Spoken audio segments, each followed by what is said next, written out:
Intimate Judaism deals with sensitive topics and uses explicit language. Listener discretion is advised.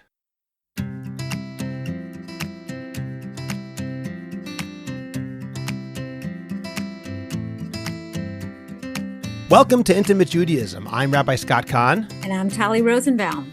Check out our website, intimatejudaism.com, for the full podcast archive, show notes, a free men's mikvah checklist, and more. Subscribe to Intimate Judaism wherever you get your podcasts. Please rate and review and leave a comment as well. Share the podcast and let people know about what Intimate Judaism is doing so that we can bring another season of these important conversations into the Jewish world. Join the Intimate Judaism team on Patreon. Patreon supporters get bonus material, episodes, merch, and more. You can find the link in the description of this podcast and in the show notes. Write to us at intimatejudaism@jewishcoffeehouse.com, and make sure to visit jewishcoffeehouse.com and talirosenbaum.com. Welcome, everyone, to our very first episode of Season 5. Today, we are going to be talking about infertility and pregnancy loss. This is a very important episode, and it's important for everyone to listen to, even if you have not yourself experienced infertility or pregnancy loss. And we will talk more about why it's important for everybody to listen to this, because even if it's not you, it may happen to your children, it may happen to your friends, and not everybody knows how to be, how to act, and what to say. So we hope that everybody will benefit from hearing this episode about infertility and how it affects individuals, how it affects couples, families, and the society around them. Right before we go into the essence of what we're talking about, Tali, just by way of introduction, the subject of fertility is always important, but I think in the days leading up to the Yamim Noraim, it's probably the time we think about it the most in the Jewish calendar. Masechet Rosh Hashanah on Daf Yud Amud Bet and Yud Aleph Amud Aleph, 10b to 11a, says that Rosh Hashanah is the day that Sarah, Rachel, and Chana were all remembered, meaning that God took them away from their previous state of being unable to have children. The Torah reading on the first day of Rosh Hashanah is about the birth of Yitzchak after Sarah had been barren when she was 90 years old, and the Haftarah is about the birth of Shmuel after Hannah had prayed for a child. Rabbi Jonathan Sachs Zatzal writes very beautifully, since Rosh Hashanah is the anniversary of creation, we might have expected that the Torah reading would be the first chapter of Breshit, talking about creation. But that's not the case. The Torah reading is about childbirth. The Torah reading is about struggles with children, to teach us that God's relationship with the world is like a parent to a child. And in fact, Holly, I think that might be why in Musaf of Rosh Hashanah, we describe the birthday of the world as Harat Olam, the pregnancy literally, or the womb of the world. And I'm saying this only to make an obvious but important point. When people are unable to have children, when they're suffering from infertility, this is one of the biggest challenges that a couple can face. When individuals or couples suffer from infertility in the Jewish community, a community that values family so much and in which we compare God's creation of the world to the birth of a child, the pain can be more unbearable. And this becomes especially acute in the synagogue, where on Rosh Hashanah and Yom Kippur, the seats are filled with families, with grandparents, parents, and children. So it's important that people are aware that this is a very sensitive topic and they act accordingly. Thanks for that. And I'm really excited to introduce a guest that we are going to have before we dive deep into talking about fertility and infertility and halakha and couples and intimacy and how infertility affects couples' intimacy and sexuality. We are delighted to introduce Dr. Aimee Baron. Scott, I'll let you go ahead and introduce our guest. Sure. Dr. Aimee Baron is the founder and executive director of I Was Supposed to Have a Baby, a nonprofit organization that utilizes social media to support Jewish individuals and families as they are struggling to have a child. It provides a warm and nurturing space for those going through infertility, pregnancy loss, infant loss, surrogacy, or adoption, in addition to connecting those families to resources in the Jewish community at large. Dr. Baron was formerly the director of innovation and growth at Nechama Comfort and has also worked as an attending pediatrician in the newborn nursery and neonatal intensive care unit at St. Luke's Roosevelt Hospital before taking a leave of absence after her third miscarriage. She lives in the New York area with her husband and children. Dr. Baron, thank you for joining us today on Intimate Judaism. I am honored to be here. Thank you so much for this incredible topic. It's one that I live with on a daily basis, and I'm really thrilled that the two of you are bringing this to the fore in your podcast. Dr. Baron, when you say you're living with it on a daily basis, perhaps we can start off by hearing your personal story. Thank you. Look, my story is one that, is frankly, I I really thought that I was just going to get married and have a family. And it was going to be, easy, snap my fingers, have children when I wanted to have children, wasn't going to get pregnant when I didn't want to get pregnant, sort of like any typical modern Orthodox, individual. And it really didn't happen that way. I thankfully we did get pregnant very quickly after getting married, and I had my first daughter, but then was launched into the world of what's called secondary infertility, meaning that the definition is that you already have a child. It doesn't matter how many children. You could have 6 children and want to have a 7th. And if you can't have that 7th, it's still considered to be secondary infertility. But for me, I had one. We spent almost 3 years in the world of secondary infertility, going to different doctors, getting different treatments, et cetera. Thankfully, I was eventually able to get pregnant and have my son, different treatments and one miscarriage in between there. And then from that moment on, infertility, not my problem anymore. I went on to have my daughter after that. And frankly, thinking we are, a modern Orthodox couple, for us, 3 children wasn't enough. I always thought that I was going to have 4, 5, or 6. So we kept going. I got pregnant again and then inexplicably lost that pregnancy, that baby at 16 weeks with no medical explanation. And that exact scenario happened 3 more times in a row in the span of about 2.5 years. So look, the end of my story is that after taking a very, very long break, during which I actually thought I was never going to try to have another child because I was so emotionally and physically broken, frankly, we ended up trying one more time. And I have twins who are delicious and yummy and healthy, and they're about to turn 9. But when I say that I live on a daily basis with infertility, what I mean is not only is my experience part of my life and part of my story. And even though my last episode, so to speak, happened more than 10 years ago, this time of year is very triggering for me, frankly, because exactly for all of the reasons that you mentioned about the themes of Rosh Hashanah and how Hashem remembered. And I remember specifically, there was one Rosh Hashanah where I had just had my 2nd miscarriage of the year, a week prior. And I couldn't go to shul that year. And I sat in my home, we had called our rabbi asking them to send someone to my house to blow shofar because I wanted to hear shofar, but there was no way I was going to shul. And it was this crazy situation where I was like, I'm not really a challah, but I'm not interested in going to shul and being with people. I was like completely broken. And I just sat there in my living room, hysterically crying and screaming at God, saying, how did you do this to me 2 times in the last year? Like, why and how and all of the things. So I live with this on a daily basis, and specifically this time of year. But I also live with this because this is the work that I've chosen to do after having my twins, thank God, and then spending a couple of years at home and relishing in their deliciousness. I decided to go back to work, but in the process, ended up speaking at my local shul about my experience with pregnancy loss, which then, launched me into the nonprofit world. And here I am. I work with couples and families, individuals who are struggling on a daily basis. So I really live with this. It is so moving to listen to you. I found you on Instagram, and when I hear you speak, it really reinforces the experience, the vast areas in which the experience of infertility and loss touch, whether it's our spirituality or whether it's our relationships, our sexual relationship, which we're going to talk about a lot, and our relationship to God, as well as society, the people around us that thought that that's what we do. We're supposed to get married and then have babies and everything works. And when it doesn't work, what does that mean? So it's not only the anger and the frustration, but also the deeper emotions that come up when the world doesn't work the way it's supposed to, or your body doesn't work the way it's supposed to.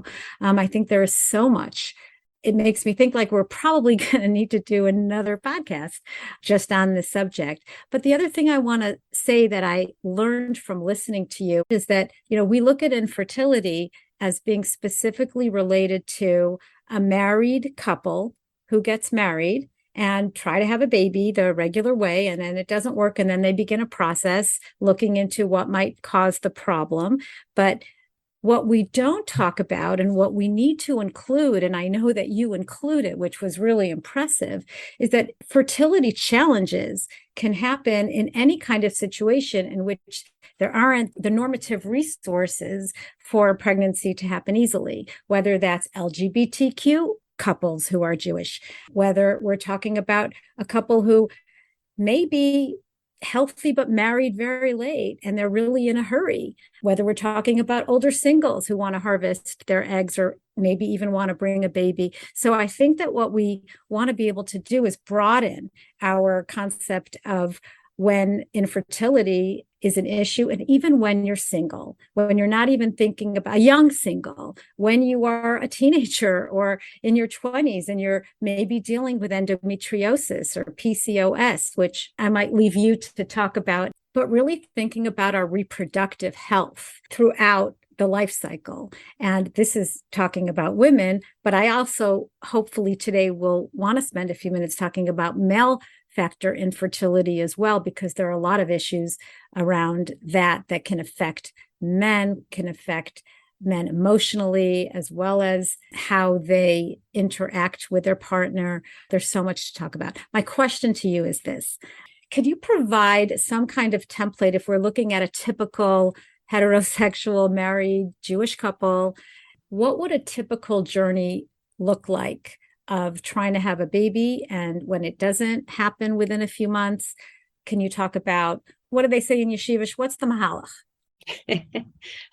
I love that. So much of the language you just used, my body was supposed to, I was supposed to. Now you know why I named the organization what I did. I was supposed to have a baby. It's exactly that. And so the typical I was supposed to for a couple is you get married and you just think it's all going to work. And so what does that mean? It means that, whether you're tracking your ovulation or you're not tracking your ovulation, if someone, or we say a woman, we're talking about a couple, but the reality is that these specific situations are, when we talk about age of a couple, what we're really talking about is the age of a woman, because she is the rate determining step, so to speak, in terms of the fertility. We know that obviously there's a decline in male infertility in terms of sperm count, number, quality as a male ages as well.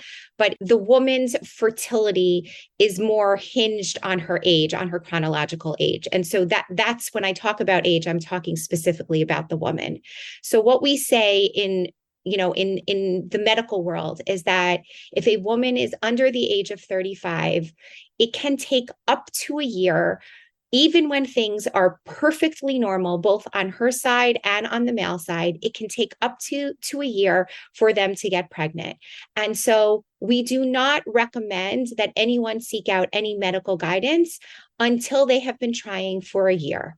And frankly, what that means is that, yes, when you get married, you want it to be fun and you don't want it to be, time bound, and you want to just, enjoy each other. So yes, look, if it's been 6 months and it's still not happening, then the recommendation is, go buy an over-the-counter ovulation kit, get a sense of how your body is working specifically for you. Are you getting your periods on a regular basis, somewhere between 28 to 32 days? Make sure that things are working, so to speak, normally or typically. And then if things are working normally and typically, give yourself that full year. And I'll give you one other statistic, which actually is pretty shocking, which most people don't know. The other statistic is that even when things are working absolutely perfectly, the chance of getting pregnant in any individual month is 20%. It's not more than 20%. So what that means is, if you get married in January, by that next month, it's 20%. it doesn't mean that in February it's 40% and in March it's 60%. It means that every single month, even when things are perfect, your chance of getting pregnant is still only 20%. So that's why in the medical world, we tell people to wait a year. If the woman is between 35 and 40, we say, wait only 6 months, try for 6 months, and then seek out medical guidance. If you're over 40, we say try a couple of months and then go seek medical guidance. And the reason for that, again, is because we know over time, specifically at the age of 35, that a woman's egg quality and quantity really take a dip. And so that's really the threshold where we say 35, up to 35, try for a year.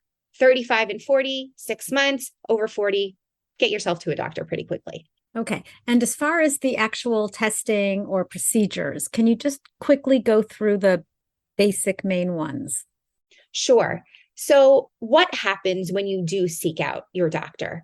So what I would suggest, number one, is first and foremost, go see your OBGYN, because they'll do initial testing just to see if you are ovulating appropriately, if your cycles are normal, if your hormones look off. That's the first line.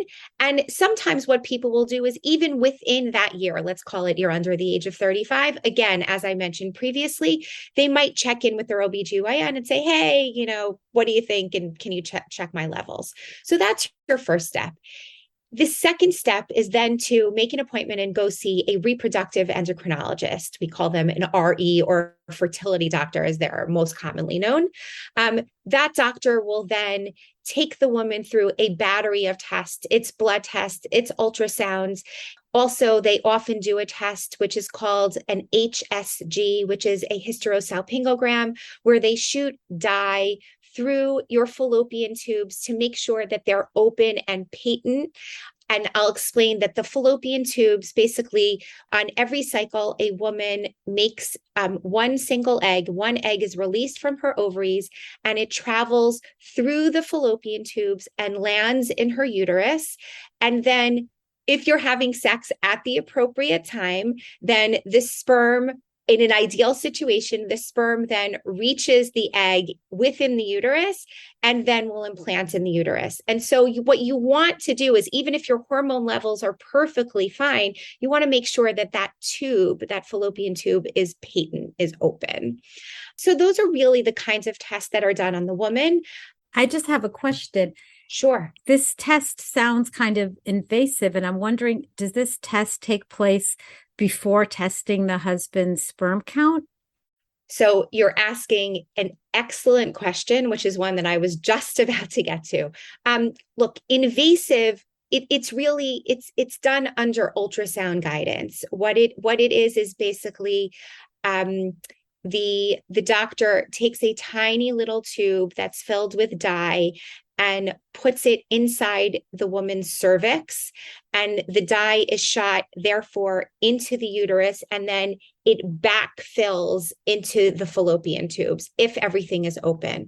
And so it's not as invasive as it sounds, or maybe as I made it sound initially, so I apologize for that.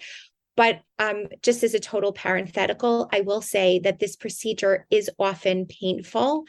And sometimes doctors don't warn their patients how painful it is. Definitely make sure you're taking Advil or Motrin before this procedure if your doctor hasn't already warned you.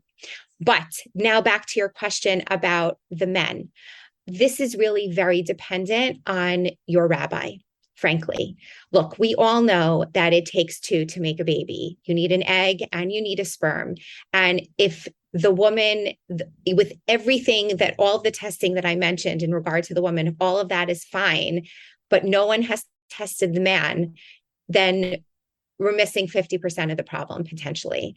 And so there are different opinions in terms of when to test the man halachically. What I will say is that it's absolutely crucial for a man to be tested. Dr. Barron, if I could just interject, I assume you mean that the reason that someone should consult a halachic authority about testing the male is because it involves potentially non-vaginal ejaculation, right? Exactly. With this kind of testing, that's exactly why. And what I will say is that there is a range in terms of halachic opinion as to when the man can be tested. I know when my husband and I were going through our investigations, we spoke to our rabbi and he said, absolutely, your husband should be tested at the same time that you're tested. He can provide a sample right in the doctor's office because at the end of the day, this is for Peru review. So therefore, you don't have to wait. Make sure you're getting it done and let's do this as soon as possible because we want you to have kids. So he was of the opinion everything should be done immediately. I know that there are other post-Kim who say that they want all of the testing to be done on the woman first. And then only then, if everything comes out fine, well, then they allow the man to be tested. I frankly think that we're on a Zoom right now as we're recording this, and Tali is making a face, and I'm making the same face. This is obviously completely counterintuitive because, frankly, even if the woman has a problem, the man can have a problem as well. So you're really shooting yourself in the foot if you're not investigating both partners at the same time, and you're wasting, frankly, valuable time in terms of getting couples pregnant. Looking at it from the therapeutic point of view, and I treat a lot of couples that have been through this. First of all, let's acknowledge that as difficult as it is for the woman to go through all these invasive tests, it isn't so easy for the man either to ejaculate, whether into a cup or whether the more halachic ways. Absolutely. And often women will say, all you have to do is provide the sperm, and it's really not that simple. But there often can be a lot of challenge around the fact that if it does turn out to be male infertility, the woman is the one who still has to do the treatment, take the hormones. If it goes to the IVF, do all the procedures. They're very painful. They're very difficult. So these are all issues that we want to be able to talk about from the point of view of how it affects couples on an emotional level and on a dynamic level. But the one other thing, and it's interesting that we're sitting here, a rabbi and a doctor and a therapist, is that I think this really represents the main kind of injury to the couple, and which is the invasiveness, the loss of privacy, the fact that suddenly something that's so intimate is now something that has to, like every step of the way, their sex life, their most intimate life, when they're going to have sex, how they're going to do it. There's like a whole committee. There's the rabbinic committee and the medical committee, and it really takes away the essence of what this was meant to be in the first place. Absolutely. For so many of the couples, I shouldn't say so many, for all of the couples that I work with who are dealing with these kinds of issues, it is indescribable, the different aspects of their life that they never thought that they would have to be discussing outside a bedroom. And now having, multiple people involved, it's just, it's something that people have an extremely difficult time with. Absolutely. I wanted to just, before we move on, mention one other piece of this in terms of the male, because there are some post-Kim who say that they do not want the husband to provide a sample just in the doctor's office, that they will only allow the husband to provide a sample when he's being intimate, when he's having sex with his wife. And so the only way that he can provide that sample is actually through this specially designed condom that does not have spermicide in it, obviously, because we don't want the sperm to be killed off. And so then the sperm is collected and then brought to the doctor's office. And that's a special condom that can only be obtained from your doctor. So I want to make that very clear. You can't just buy it in a pharmacy. And number two, just speaking to your point about the intimacy and the difficulty, I know so many couples who have gotten to that point where the rabbis had given them finally dispensation to get the husband's sperm tested. They have to then get a hotel. All of this testing is very time bound. It needs to be done in a certain amount of time. You can't just have sex in your bedroom in your apartment and then travel an hour to your doctor's office. It doesn't work like that. The testing needs to be done immediately. And so I have couples who get a hotel near the doctor's office. So specifically they can have sex and then run over there. Like you have to get there within, I think it's like a half an hour or 45 minutes. It's like very fast. And then the husbands can't perform, right? And they've built this up to a point where their cycles are ready and they're already cycling and they're already going through treatments. And then the husband can't perform. And then all of the months that they've spent getting to that place is now gone. Months and hundreds of thousands of dollars. So I will just say parenthetically, most doctors' offices at this point, this is a really important point, will make sure that a husband has frozen sperm already banked because of exactly this scenario. Because if you are already spending thousands of dollars and in giving yourself hundreds of injections, and you get to the point where you're ready to fertilize effectively, and then the husband can't perform, you've just lost all of that time and all of that money and the emotional fallout from that. I mean, on both sides, the anticipation and the fallout is awful. So I'm just mentioning this is a very specific scenario, but it's a really important piece. If your doctor is not recommending that you have frozen sperm banked before your procedure, please make sure that you get it done and you mention it yourself. Dr. Barron, I want to follow up on something that you said and that Tali mentioned before regarding male infertility and testing the man, because as Tali said, even if it is a case of male infertility, a lot of the following procedures fall upon the woman. And in fact, it's interesting that this is, I'm not going to quite say alluded to, but it certainly seems to be alluded to on some level in our sources. For example, Rivka Imeinu is called Akarahi, it says in the Pasuk, that she was barren. And yet the Gemara in Masachet Yevamot suggests that both she and Yitzchak were barren. But she's the one who's called barren. In practice, a lot of it does fall on the woman. I wanted to ask you, do we know, are there any statistics about how often male infertility is the cause and how often is female infertility? Is it 50-50 or is it more weighted to one or the other? Yeah, I mean, the general statistics are that it's about 30 to 40% coming from the woman, 30 to 40% coming from the male, about 10% that it could be both of them. And then there's that like elusive 10 to 20% where nobody knows, that they're just, the couples are infertile and nobody knows why. So the reality is, people say, as you perfectly, spoke about just now, everyone thinks that this is when couples say, or you hear that someone is going through IVF, everybody automatically assumes that it's the woman. It's not. It's not. And that is the secret, the not so secret that we all know in the fertility space. Can you define IVF, IUI, what these procedures are very briefly? Sure. So IUI is defined as intrauterine insemination, which basically means that a woman gets to a place in her ovulation, either with medication or without medication. And the actual just IUI is literally taking the sperm sample that the man gives to the clinic. That sample is spun down and gets rid of all the extraneous pieces, fluids, etc., and just the good stuff, so to speak. And then the good stuff is put into a little tube. That tube, just as I was describing in the HSG, the hysterosalpingogram, where that tube is just put right into the cervix so that the fluid goes into the uterus.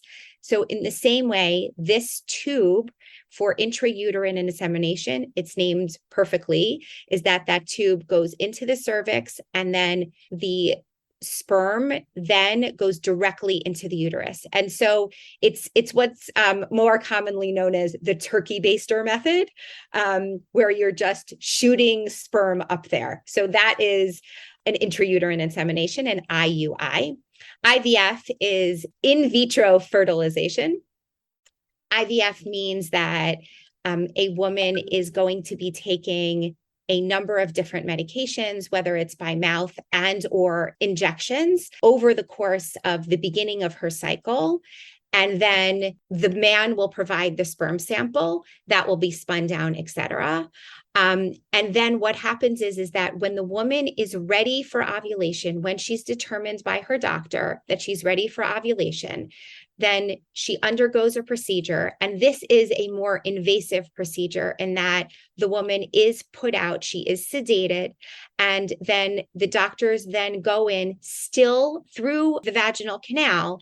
This is not done intra-abdominally. There are no cuts involved in your stomach, but the doctor then goes in through the uterus and with tiny tubes goes into the ovaries and extracts all of the different eggs that have gotten to the point where they're mature. Those eggs are then in a lab through the auspices of an embryologist who are miracle workers, frankly. Those eggs and the sperm are selected and they're basically put in a petri dish, and they are then they're left to combine on their own. And sometimes they do combine, sometimes they don't combine. And that is effectively in vitro fertilization. There are more advanced procedures where the embryologist can actually select a specific sperm and literally inject that sperm into the egg. These are more advanced. We're not talking about the general in vitro fertilization, the IVF. But it's really important to know about that, because often men can really have very little to no mobile sperm, and there are procedures that are really able to isolate the one possible ability to conceive. Correct. It is crucial. I mean, these kinds of advanced technologies have been developed in the last number of years, and it has frankly revolutionized the fertility community, because these men who have almost no viable sperm, and these couples, frankly, can then have children because of these procedures. It's not foolproof. Let me just, it's not like, oh, we'll just stick that sperm in and everything will be fine. It's obviously doesn't work that way. But before these procedures were invented, these couples couldn't have kids.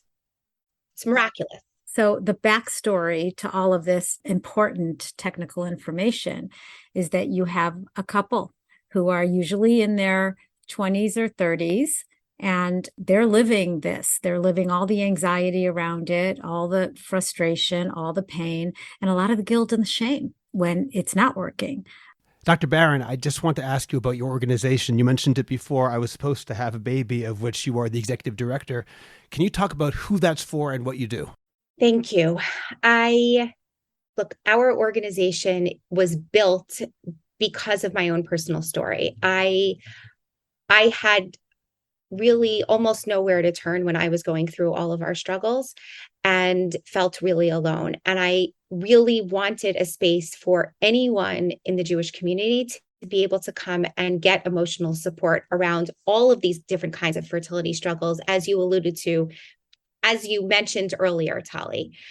So when I embarked in the nonprofit world, I saw the advent of social media and how it was being used for the fertility space and anyone who was struggling with, any kind of issue. But no one in the Jewish community was utilizing social media in that way.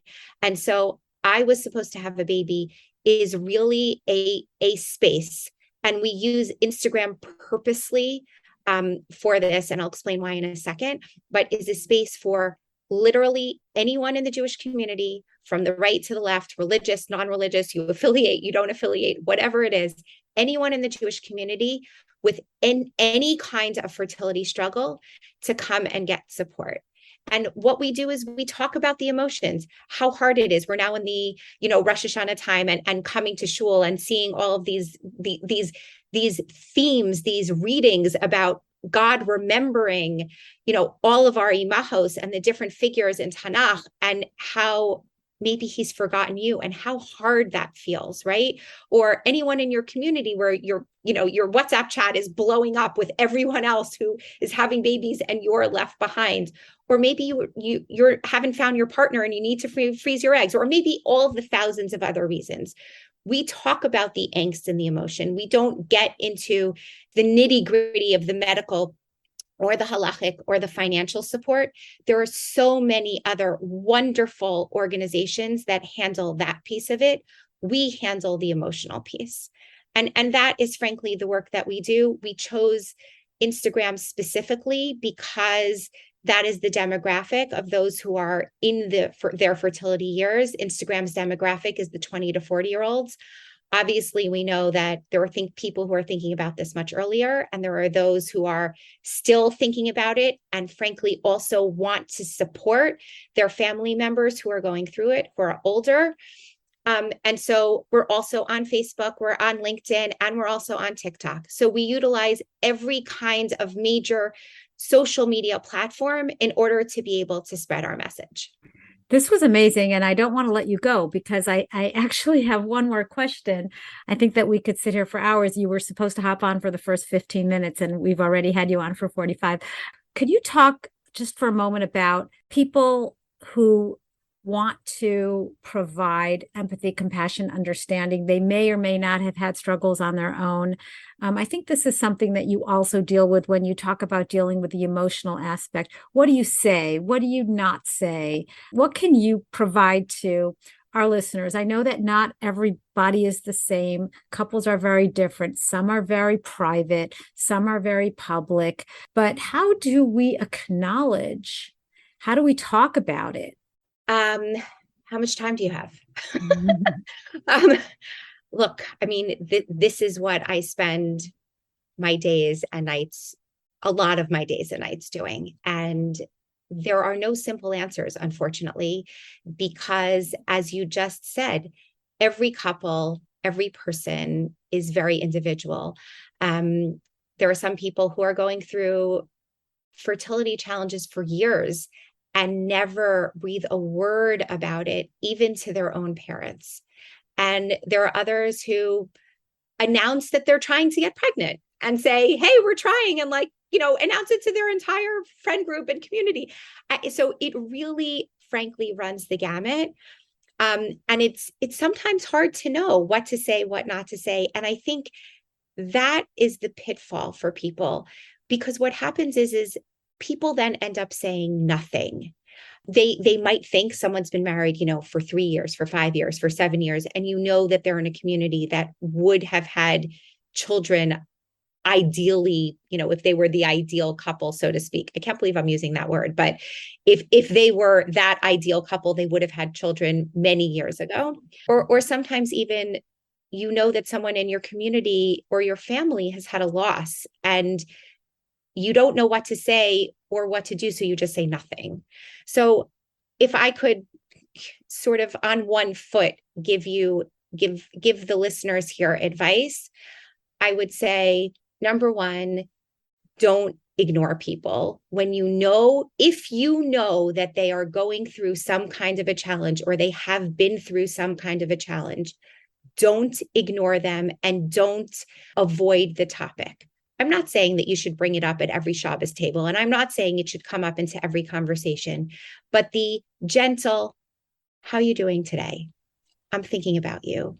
I just want to let you know I'm here if you want to talk, either in person or by text, is incredibly powerful for anyone who is struggling with anything in the fertility realm or in beyond the fertility realm, obviously.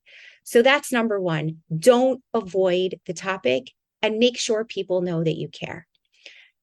Number two, you're going to do it wrong. Like that's really the other piece. Like, even when you reach out and even when you don't avoid, there will be times that you will get it wrong and you will annoy people, or you will piss them off, or you will stick your foot in your mouth, or you will make them upset. Even I do it. And this is my work, right? So knowing that you can't get it right all the time, I think the other piece to this is just be humble about that and acknowledge it. Like, oh my God, I can't believe I said that. Oh my God, I can't believe, I realized I shouldn't have done that. Please, just know I love you and I didn't mean it.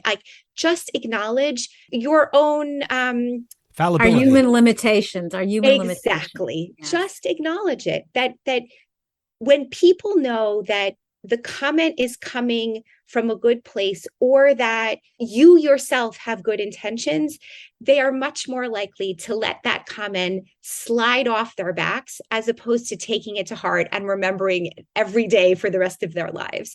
And so when I get these kinds of comments like, you can't believe what my mother-in-law just said to me, she this, or my friend, or my this, or my that, it's because even if it was coming from a good place, that person doesn't acknowledge the fact that they may have stuck their foot in their mouths. And so, one, acknowledge and be supportive and be there. And number two, know that you're human and you're going to make mistakes, and just own up to them, because everybody appreciates the genuine warmth of a real human connection. And that's really the most important thing here. Okay, well, Dr. Aimee Baron, this was really enlightening and really, really important. And as you said, especially for this time of year. So thank you very much for joining us today. We appreciate your candor. Thank you so much. Thank you. Tali, it was such a privilege and pleasure to have Dr. Baron on the podcast. We expected, frankly, we'll tell the listeners, we expected her to come on for 10 or 15 minutes, and we wanted her to keep going because she brought forth so much important information, both information and emotional power to what we were talking about. And stay tuned for part 2, because we are going to dive in a little bit deeper. We anticipate that part 2 will be coming out sometime in the next week or two. To give you a small sneak preview, we'll be talking about some of the halakhic issues that are relevant to fertility, emotional issues, guilt and shame, frustration, grief, the problem of having a goal-oriented sexual life, decreasing desire, breaking down myths and barriers, social problems, tips and recommendations, and more. So thank you for joining us. Make sure to check out the website, intimatejudaism.com. Subscribe to Intimate Judaism and share Intimate Judaism. Write to us at intimatejudaism@jewishcoffeehouse.com. Thank you for listening today. Bye.